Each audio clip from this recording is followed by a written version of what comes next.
Good morning. माझ्या नवीन व्लॉगमध्ये मी तुमचं स्वागत करते. तर आज काव्याच्या स्कूलचा पहिला दिवस आहे. तर मी तुमच्यावरून आज एक टिफिन रेसिपी शेअर करणार आहे आणि तिच्याच डिमांडनुसार, म्हणजे तिला जे हवं आहे, आज स्कूलचा पहिला दिवस आहे, तर तिला बटाट्याची भाजी हवी आहे आणि फुलका आणि मँगो.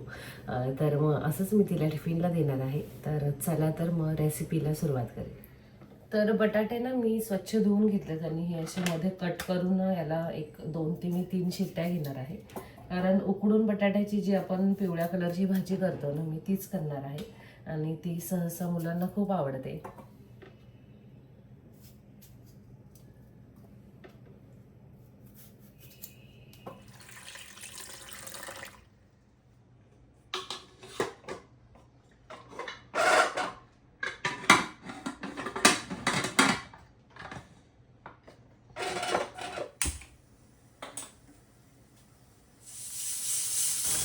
तर बटाटे मी उकडायला ठेवलेले आहेत कुकरमध्ये आणि इथे मी पीठ मळून घेते आहे.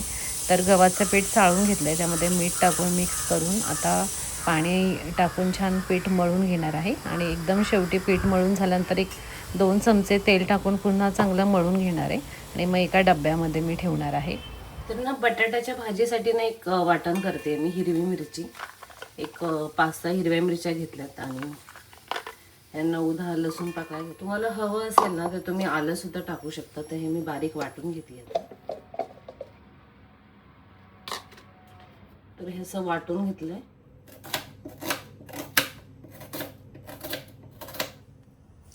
तर ना इथे बटाट्याच्या भाजीची सर्व तयारी करून घेतलेली आहे आणि ना आता हे बटाटे पण छान उकडलेत, याची मी सालं काढून घेते.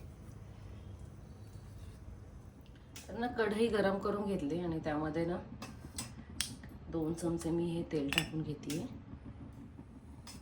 तर तेल ना चांगलं गरम झालं आहे, तर त्यामध्ये थोडीशी मोहरी, थोडेसे जिरे,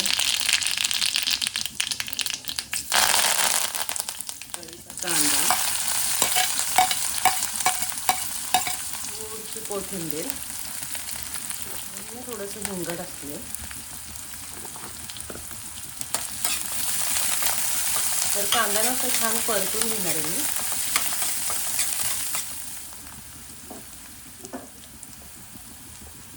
चवीप्रमाणे मीठ,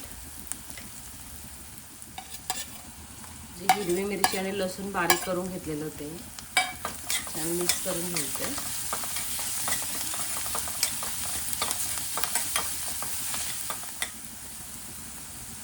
हळद,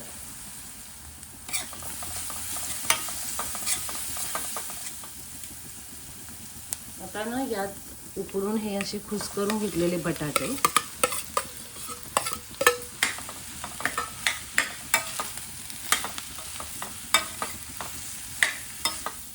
तर ही ना बटाट्याची भाजी छान मी ना मिक्स करून घेतली.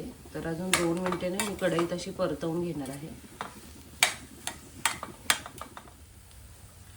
तर भाजी ना इथे मस्त तयार झाली आहे.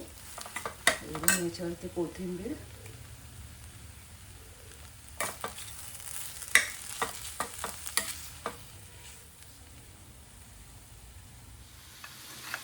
ना भाजी तयार झाली आहे. तर इथे ना पटापट मी 2 फुलके करून घेते तिला टिफिनसाठी.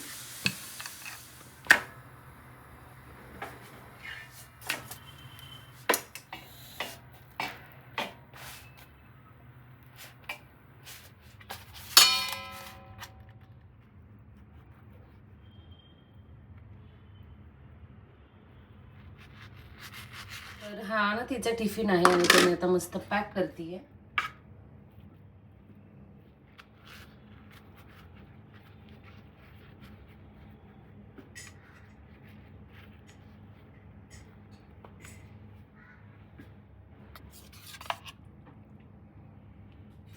तर मस्त हा तिचा टिफिन जो आहे ना रेडी आहे. शाळेचा पहिला दिवस आणि तिच्या आवडीचे पदार्थ.